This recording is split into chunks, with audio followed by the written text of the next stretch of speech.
اور ابھی آپ دیکھ سکیں گے امیر جماعت اسلامی سراج الحق منصورہ میں پریس کانفرنس کر رہے ہیں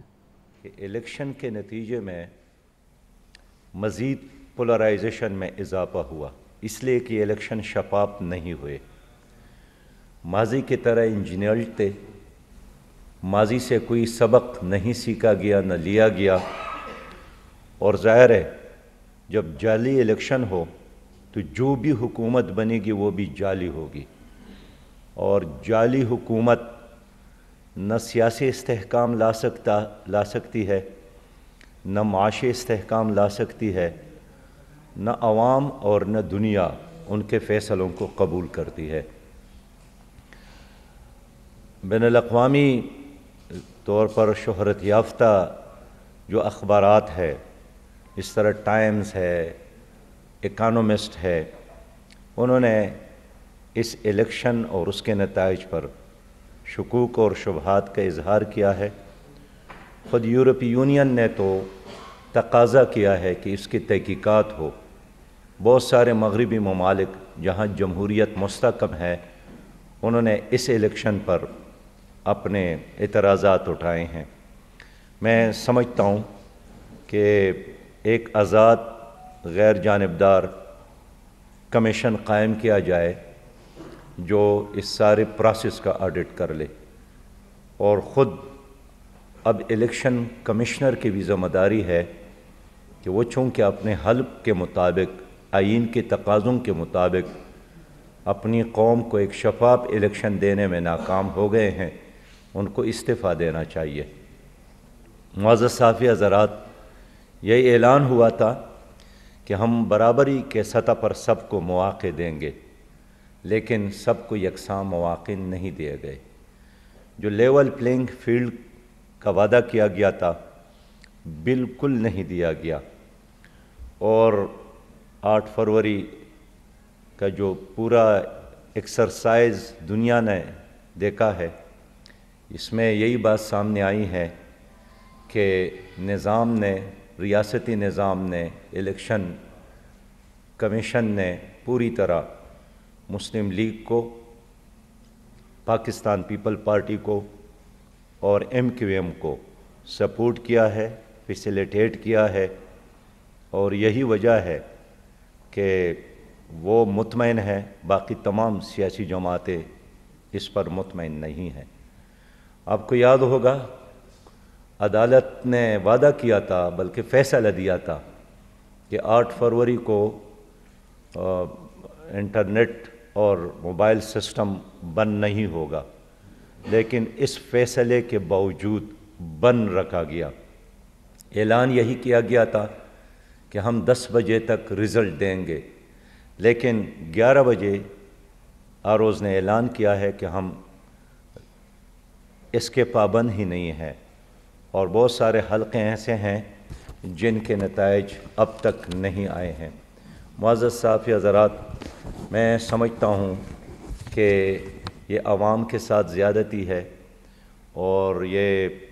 ہمارے ووٹر کے ساتھ زیادتی ہے، اور اس کے جتنے بھی مذمت کی جائے کم ہے۔ آپ کے علم میں خصوصی طور پر لانا چاہتا ہوں، پوری قوم کے علم میں، کہ کراچی میں مقابلہ PTI اور جماعت اسلامی کا تھا۔ PTI کے آزاد ارکان اور جماعت اسلامی کا مقابلہ تھا۔ تمام سرویز نے گواہی دی کہ جماعت اسلامی کراچی میں ایک عوامی جماعت بن گئی ہے، لیکن اس سب کچھ کے باوجود الیکشن کمیشن نے ایک چوتھے نمبر پر پارٹی کو اٹھایا جس کا نام MQM ہے، اور ایک لحاظ سے پوری قوم کو یہی امپریشن دیا گیا کہ ہم کراچی پھر قاتلوں کے حوالے کر رہے ہیں، جنہوں نے ایک طویل عرصے سے کراچی کو یرغمال بنایا تھا، جن کے ہسٹری اب بھی لوگوں کو معلوم ہے کہ MQM ہی کی وجہ سے کراچی میں امن تباہ ہوا، کراچی میں نفرت میں اضافہ ہوا، کراچی کے شہریوں کے مسائل میں اضافہ ہو گئے، اور کراچی میں عام نوجوانوں کی معاشی تباہی ہو گئی۔ لیکن اس سب کچھ کے باوجود ایک بار پھر ماضی سے کوئی سبق نہیں لیا گیا، اور کراچی کو MQM کے حوالے کیا جا رہا ہے، جس کو ہر قیمت پر مسترد کرتے ہیں اور اس کا مقابلہ کریں گے۔ میں پوچھتا ہوں کہ 7 فروری کو کیسے ballot papers M Q M کے کارکنان کے ہاتھ ان تک پہنچ گئے، جس کو پکڑ کر میڈیا میں بھی اس کو بتایا گیا۔ میں پوچھنا چاہتا ہوں کہ 100 پولنگ سٹیشنز پر پولنگ کا جو عمل ہے وہ 3 بجے کیوں شروع کیا گیا؟ کیا دنیا کی تاریخ میں ایسا بھی کوئی ہوا ہے کہ اعلان 8 بجے کا ہو اور دوپہر 3 بجے تک وہاں پولنگ شروع نہ ہو؟ میں پوچھنا چاہتا ہوں کہ ہمارے بہت سارے پولنگ ایجنٹ کو فارم 45 کیوں نہیں دیا گیا؟ میں پوچھنا چاہتا ہوں کہ ہم نے 100 سے زیادہ شکایات اپنے مرکزی سیل سے الیکشن کمیشن کو بھیجے ہیں، فوری طور پر اس پر رسپانس کیوں نہیں دیا گیا؟ میں سمجھتا ہوں کہ کراچی کے عوام کے حق پر ڈالا گیا ہے، یہ عوام کی توہین ہے، کسی بھی صورت میں ہم اس کو برداشت نہیں کرتے ہیں۔ اور میں آج اس پریس کانفرنس کے ذریعے الیکشن کمیشن سے کہنا چاہتا ہوں کہ فوری طور پر کراچی میں نتائج کا اعلان بھی کرے اور جن پارٹیوں کو عوام نے ووٹ دیا ہے اس پر ڈاکہ ڈالنے کے بجائے عوام کو ان کا حق دے۔ کراچی کے عوام غیرت مند ہے، وہ اپنے مینڈیٹ کا تحفظ کر سکتے ہیں، اور اگر یہ نہیں کیا گیا تو ایک بار پھر میں الیکشن کمیشن کو متوجہ کرنا چاہتا ہوں کہ ہم مرکزی الیکشن کی طرف بھی جا سکتے ہیں، اور امید ہے ہمارے جذبات کے ساتھ،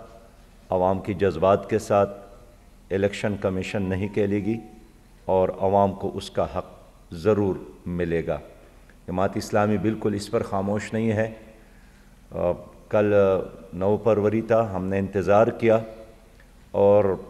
میں الیکشن کمشنر سے پوچھنا چاہتا ہوں کہ جب بلوچستان کی دور دراز علاقوں کی رزلٹ آ سکتے ہیں اور چترال کی رزلٹ آ سکتے ہیں اور سابقہ قبائلی علاقوں کی رزلٹ آ سکتے ہیں، تو آخر کراچی کی گلیوں اور کوچوں میں جو پولنگ سٹیشن ہیں ان کے رزلٹ کیوں نہیں آ سکتے؟ کیا پھر مینجمنٹ کرنا چاہتے ہیں یا کسی کی کمی کو پورا کر سکتے ہیں؟ میں سمجھتا ہوں کہ اس مصنوعی طریقوں سے عوام کے مینڈیٹ پر ڈاکہ ڈالنے کی جو کوشش ہے یہ کسی بھی صورت میں کامیاب نہیں ہوگی۔ ہمارے خیال میں یہ الیکشن پرامن ضرور ہوا ہے، اس پر انتظامیہ کو میں شاباش دیتا ہوں، لیکن غیر شفاف ہوا ہے، اور یہ الیکشن کمیشن کی ناکامی ہے۔ اور میں سمجھتا ہوں کہ بہت سارے ایسے مقامات ہیں جہاں ہمارے ووٹ کو کم ظاہر کیے گئے ہیں۔ ایک طرف فارم 45 ہمارے ساتھ ہے، مثلا اسلام آباد کے ایک حلقے کا مثال دے دوں، 19,000 ہمارا کل کیلکولیشن ہے۔ میں نہیں کہتا ہوں